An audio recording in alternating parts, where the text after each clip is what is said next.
One of the things that I really pay attention to is the ground underneath me when I'm traveling and when I get home or wherever I am, and connecting in with the groundwater and also, well, really all the elements, but connecting in with the bedrock underneath you. The groundwater really has currents. And so that's one of the things that I notice for myself. I need to establish my footing with the groundwater underneath me wherever I am. And that became apparent to me here in the United States. We have the Continental Divide. And on one side of the Continental Divide, the waters all run to the west to the Pacific Ocean.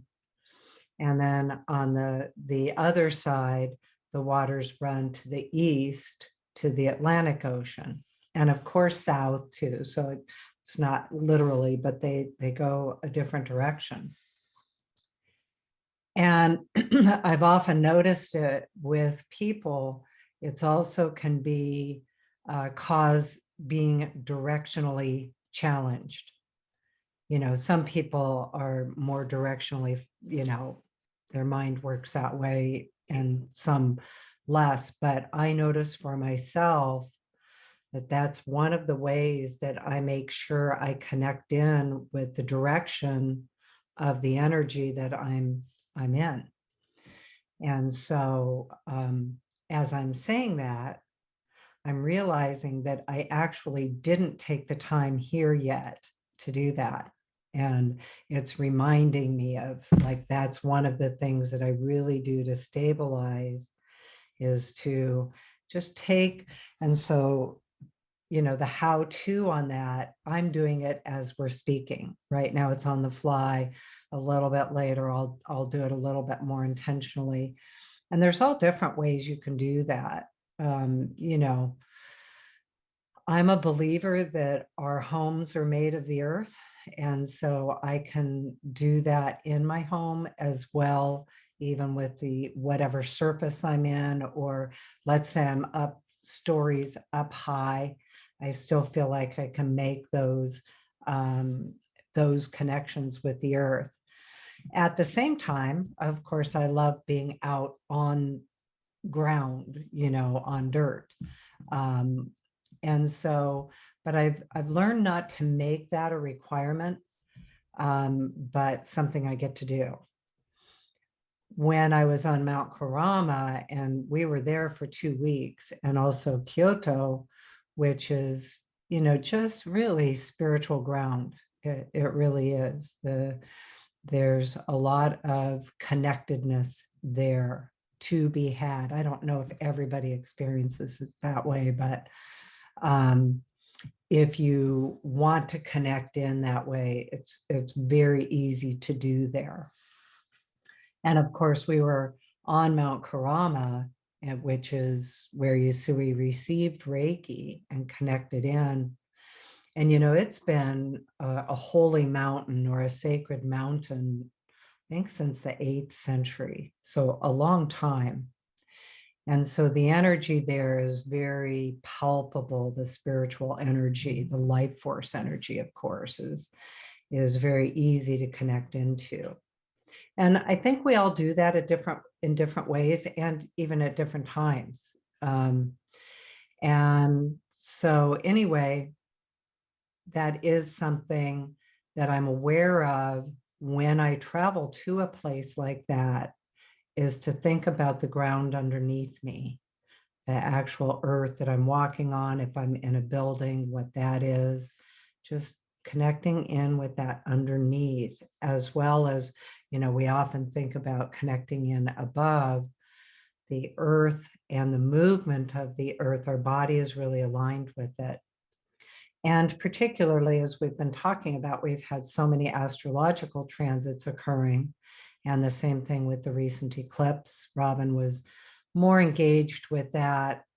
I would say for those of us on the mountain, even before the eclipse and after, the energy of it was so aligned that it didn't really have like any big differences in the energy.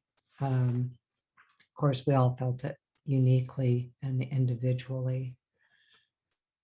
But anyway, that was what I wanted to just say about it. I'm thinking as I'm talking, oh yeah, connect in with the groundwater, because the energy of the ground where I am in Portland, Oregon is different than the energy, and particularly on the surface of the ground in Japan. And the water flow, for me, that's the particular thing, being aware of the movement of the water underneath me. I've also been aware with Martha Lacey, some of the work that she and I have done together, and where she's really gone into the heart of the earth, at the center of the earth, and experienced the air that is actually there as well.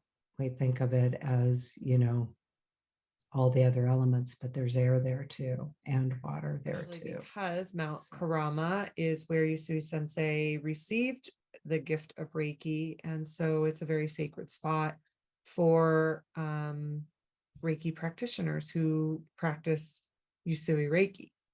And so, as I said before, Colleen was teaching on there on Mount Kurama. So, Colleen, I can let you talk about that. But one question that I had, or Danny had, is so we all heard in the first recording that there were, you said, talked about how busy, packed Japan was just in general.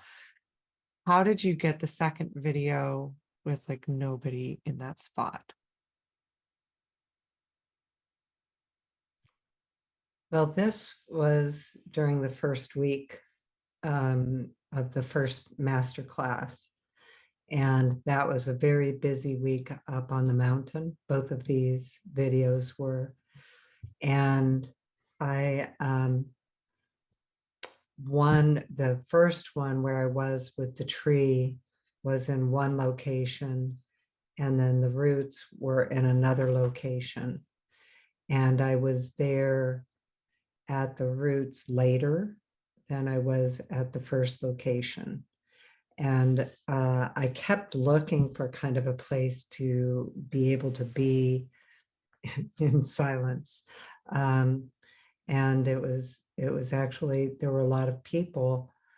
And I just decided that the people are the sounds of nature also. And so, of course, we think of wanting to hear all the birds and the trees and the sounds of nature that are really there. But I really just moved into the awareness that the people are the sounds of nature as well, and just letting that be. And that, it was really beautiful part of life force. People are life force also. And so really kind of moved into that with all of it. And the awareness, really the first week that I was in Kyoto before I went up on the mountain, was cherry blossom week, and also what would be comparable to their spring break. So the week right before kids went back to school. And so it was really busy everywhere. All the temples, everything was busy. And so, it's one of the ways that I use Reiki is to be in the energy regardless of the environment, of, whether I can feel spiritual in the mix of people. I have to admit, a couple of times I had agendas of wanting to do meditations for you guys that was like, I just can't find any place that is going to be silent in the background. And so then that's when I just realized, okay, well, switch how I think about that and my own experience of it.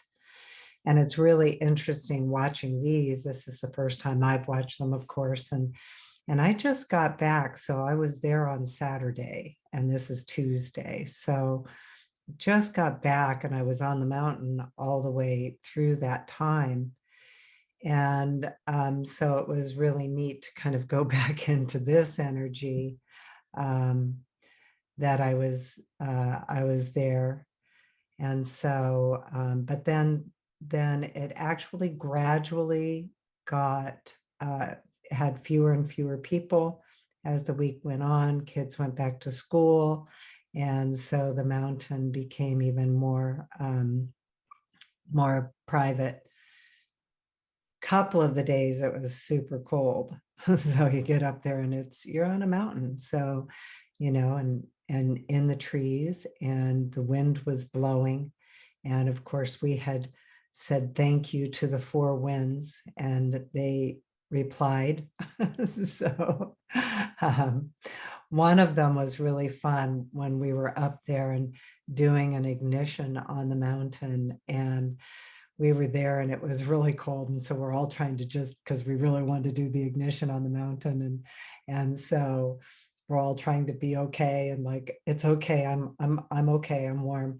And then we got to a certain part in the ignition and the wind stopped, and it was warmer, not warm but warmer, but comfortable then to be in that attunement and receive the ignition in that space. And it was funny though, because right afterwards I was like, okay, I think the practical thing is to go back down to the classroom now.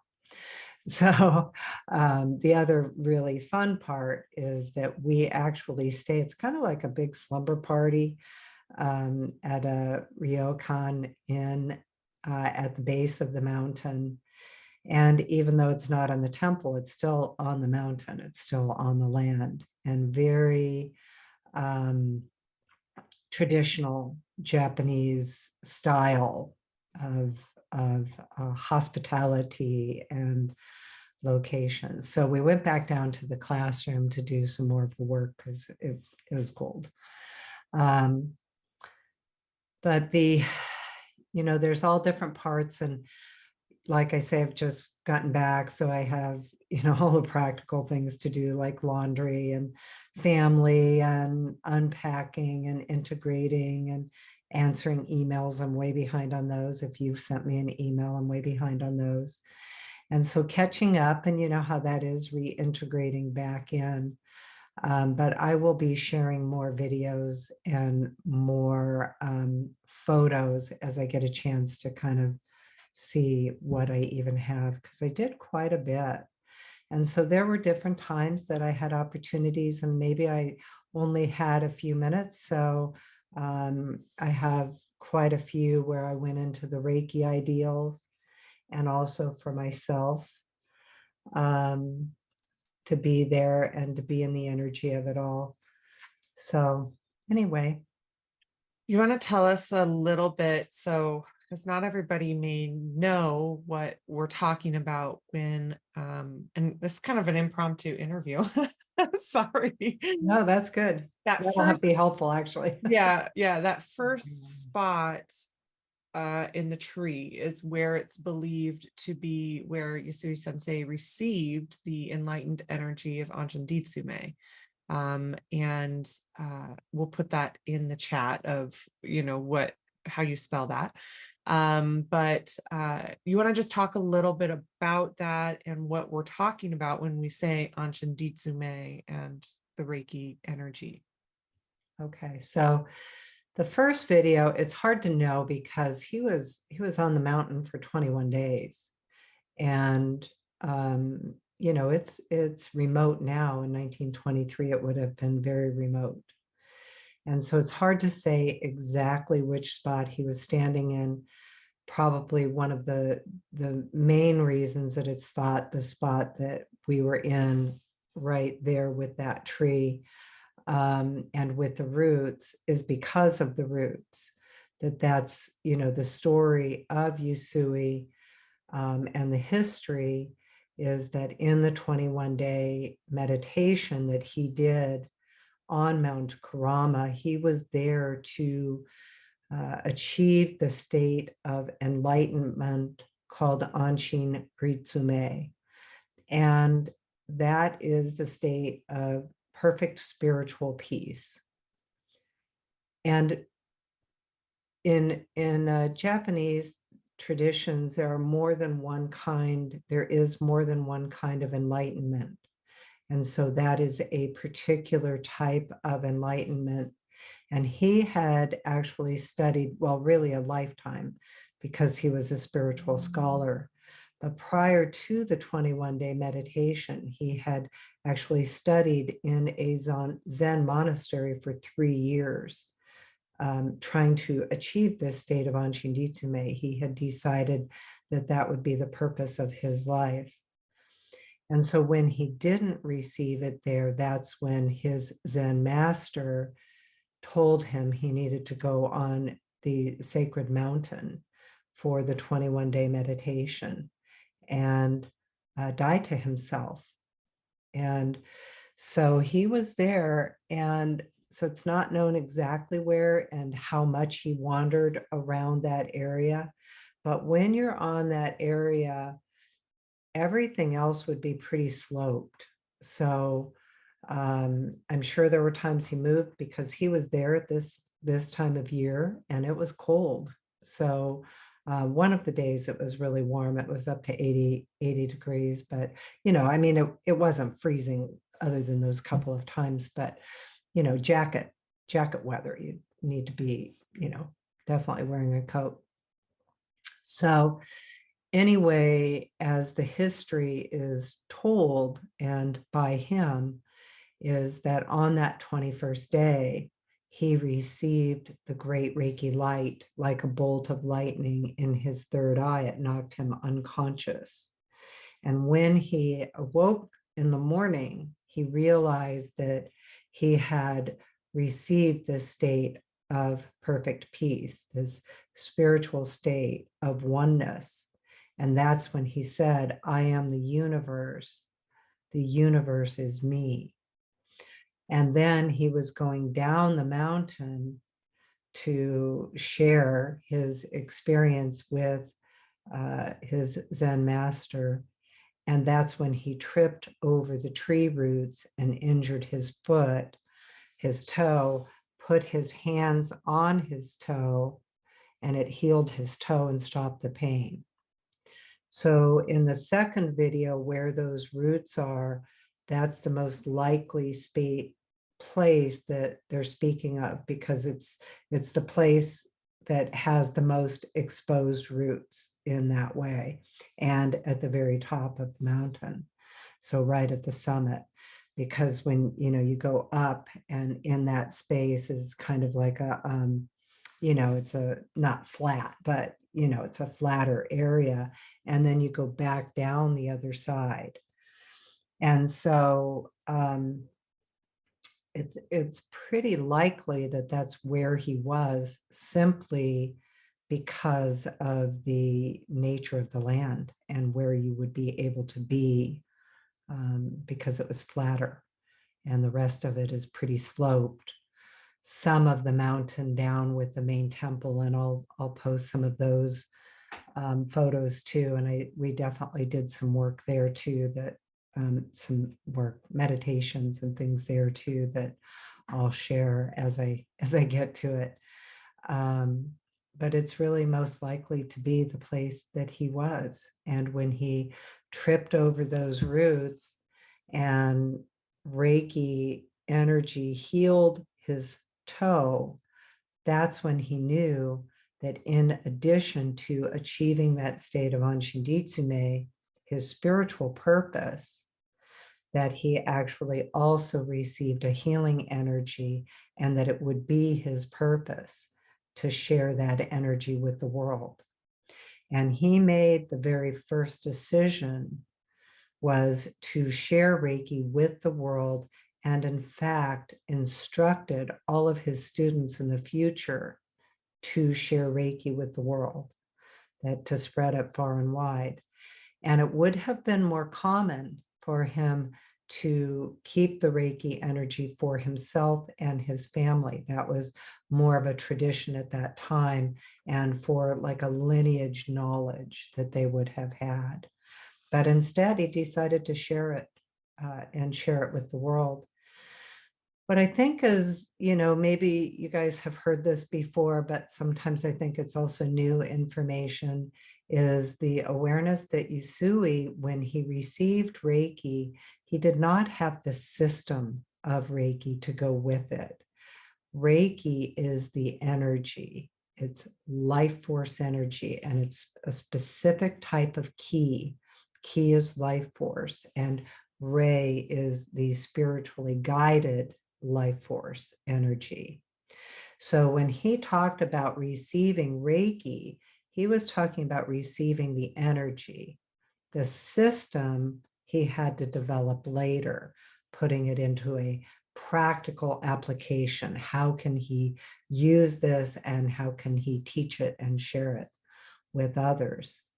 So it really was a year later, with the great Kanto earthquake in Tokyo, that he realized that he would want to attune people to the energy, to make the connection to the Reiki by using an attunement method, an attunement technique.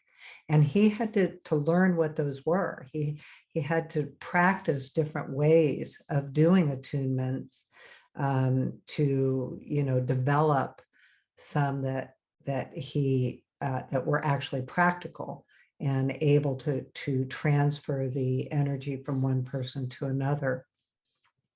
And the same with the symbols, the same with techniques that he practiced to connect to the energy, receive the Reiki energy, and then deliver the Reiki energy. All of those things are techniques. When he originally was working with it, he was working with the energy itself, and then had to develop a system for it to work. So that's where we are right now. We are in the 100-year anniversary of him developing his Usui Reiki Ryoho. So Usui's Reiki system. So anyway, that's, a short version of the history right now and of that particular location.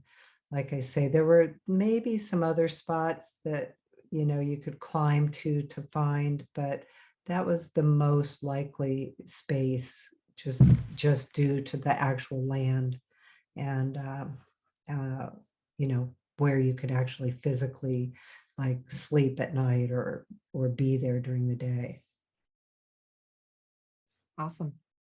Well, thank you. And I know for those of you that go and watch that video, that was actually my 6th time watching it, Colleen. Oh, So I watched it in each of the next step classes, and I watched it beforehand to kind of see what, how they should go together. And it's powerful each time. I also love in the second one, kind of keeping my eyes open, or going in and out of my eyes open and closed. Because after the first one, the second one, those trees are very dancey. yeah. The It's trees were very dancey. yeah, they look like Know, trees. the energy there everywhere is very alive, very, it's like I say, it's very easy to connect. Even in the busyness, it was still easy to connect. So I have a lot more to share about it. There's, that's just Well, that's and like day one. we haven't had a chance to kind of organize. There was a lot of stories that she talked about, and Mm, haven't really had a chance to organize that yet, because like she said, she just got back. So we'll kind of continue sharing some of the stories from there that were actually pretty extraordinary. So Caroline, that is, and Caroline, I can't see you. I know you're here, but she was there too. And so, yeah, we have, things to share about the classes and just the mountain itself and the temple, the main temple. We were able to meet with the priest who is kind of the main priest, and got to see the peace grid that's actually now in the main temple there, but I'll talk about that another time.